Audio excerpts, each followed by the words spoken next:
All right, the Cleveland Cavaliers just got worked over, destroyed, dismantled, out everything by the New York Knicks in Game 3 in Madison Square Garden. Final score 99-79. Yes, it is 2023, and the Cavs are putting up playoff games where they don't even score 80 points.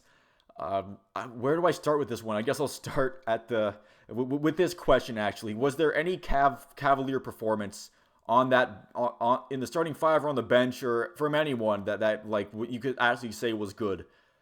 Darius Garland stunk all night, couldn't hit a shot to save his life. The constant hot and cold with Karis LeVert is tiring. We've seen more cold from hot from Karis LeVert, but we've seen what Karis LeVert could do in Game 2 and in Game 3, just back to whatever we saw in Game 1. Donovan Mitchell, I'm mostly a bystander in this one, in my opinion. I guess of all the stat lines, he might have the most positive one, but didn't really notice him doing a whole lot extra to push this team in this one. Jarrett Allen put up 6 quick points, and his performance looked a little encouraging, but then he didn't score any after those 6 points, only put up 5 total rebounds, and got posterized twice. By the way, happy birthday, Jarrett Allen. Oh my gosh, what a birthday he must be having now. Evan Mobley, kind of the same thing with Donovan Mitchell, just kind of seemed like he was there, I guess. I think he posted a double-double, so he was active on the boards at the very least. The bench was once again very disheartening. JB Bickerstaff rolling with a much different rotation than the one in Game 2. I've seen a lot of fans giving him some crap for that, and I guess if it doesn't work, if it's been working in Game 2, why change it? But if we get the same performances, then JB could have thrown any combination of any player, and we would have got about the same result. I thought the Knicks defense did a good job of making sure the Cavs didn't get that paint presence that they could have gotten with Mobley and Jarrett Allen. They were forcing turnovers. They greatly won the points off of turnover battle against the Cavs in Game 3, just like they won pretty much every battle in this game. So the game starts, right, and the Cavs can't hit a 3 early. They're not even trying to work the paint. They don't really seem to have they're not seeming to put any effort into having an offensive flow in this one. Darius Garland started the game really off target and just kept shooting. Even the open looks that he got were just not going in for him. And at some point, you have to realize that you're not hitting your shots. You have to try to work the offense a little more, because a lot of the shots he took were also early in the shot clock when you could have just tried to maybe drive the ball or run a set play or something. The game really, I started to have a bad feeling when I saw Karis LeVert miss both free throws on one of his trips to the line. That really put a sour taste in my mouth and was an omen for things to come. The first quarter just full of just dog water basketball. Like, this was an assault on my eyeballs, and that was still when the game was close, and I had hope that the Cavs could pull one out in this one. The game was already was the visual equivalent of nails on chalkboard. And the first quarter ended with the teams tied at 17.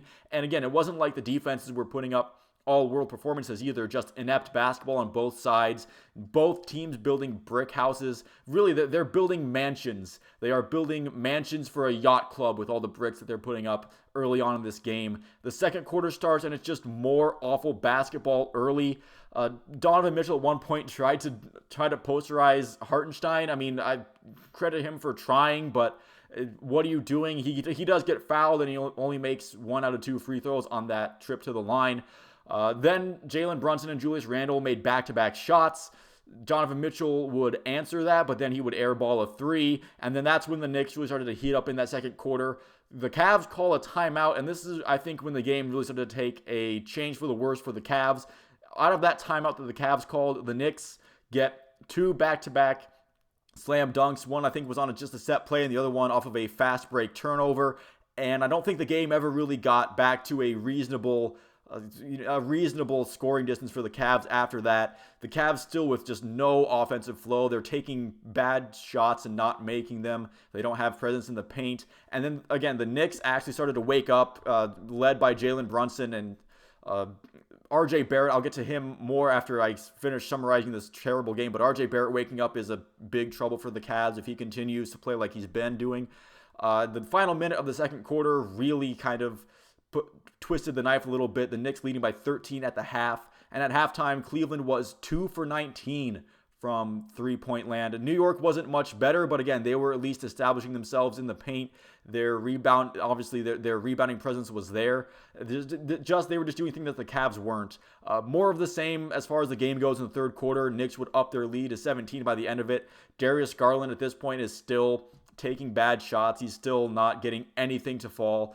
Finally, in the fourth quarter, Garland hit a three. Maybe he hit one before that, but whatever. Any hope at this point in the fourth quarter, any hope for this game is snuffed out. At this point in the fourth quarter, the Knicks were just kind of clowning on the Cavs left and right. Jalen Brunson is ragdolling the Cavs around. Their defense does not have any answer for him, and the Cavs get down 26. Bickerstaff calls timeout at first point. At that point, I'm wondering why they're calling timeout down 26. Just let the clock run out. But then I realized they're just clearing the bench. They're waving the white flag and just trying to hope that none of their players get hurt. So obviously no fourth quarter miracle for Cleveland in this one. The Knicks piling on for an emphatical win. Once again, the final score is 99-79. This was the Cavs' first loss of the season by 20 or more points. And what a time for that first game to come. Was there any part of that performance that was encouraging for Game 4? Because honestly, nothing encouraged me. There was no takeaway like, well, if this guy actually had a decent game and this part of the game was fine. There was, at least in Game 1, it was close, and there were performances that I could take away from being like, well, if they can expand on this, then in Game 2 they could get it done. And they did win Game 2, and it's like, okay, they can build some momentum. And then this happens, and I'm not really sure what the takeaway from this going into Game 4 is, besides, well, if they do that again, then they're going down 3-1 and they're screwed. I don't know. There's nothing to say about this besides the Knicks just they started just as terribly as the Cavs did, to be quite honest. And that's one of the worst parts, is that if the Knicks just came out right out of the gate and went up by like 20 in the first quarter, then you just disengage immediately and you wait for Game 4 to run around. But because this game was close throughout that first quarter and the first half of the second quarter, I actually had to watch that game kind of intently, and it was still within striking distance up until the fourth quarter. The Caps were down by like 10, which is bad, but it's still technically within reach. So I had to keep my attention glued on to this terrible game where, yes, the Knicks dominated, but both teams still putting up less than 100 points. And again, the defense wasn't exactly all worldly, although for the Knicks, they definitely put on a defensive clinic, but just some inept basketball from both teams, more so from the Cavs, obviously, the one who lost by 20 points and didn't even put up 80 total in a playoff game, whether the series is tied and you're not putting up points. But whatever. Jalen Brunson seems unstoppable. I had hoped that Okoro could have put some kind of clamps on him, but Okoro has been relatively unplayable in this series. He has not done the Cavs any favors. I don't know what the adjustment or the point is for Game 4.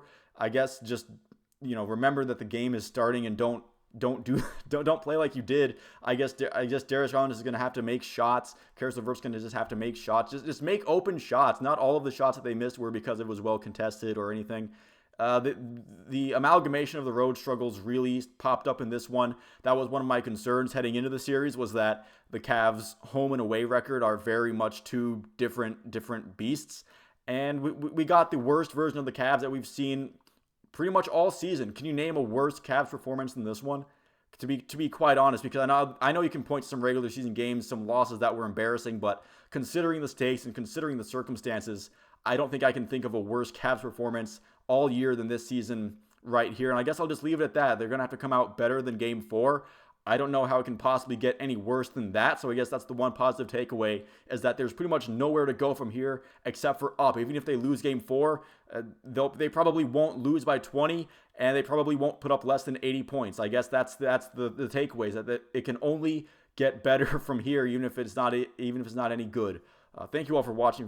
If you made it this far into the video, I'll see you at the next one.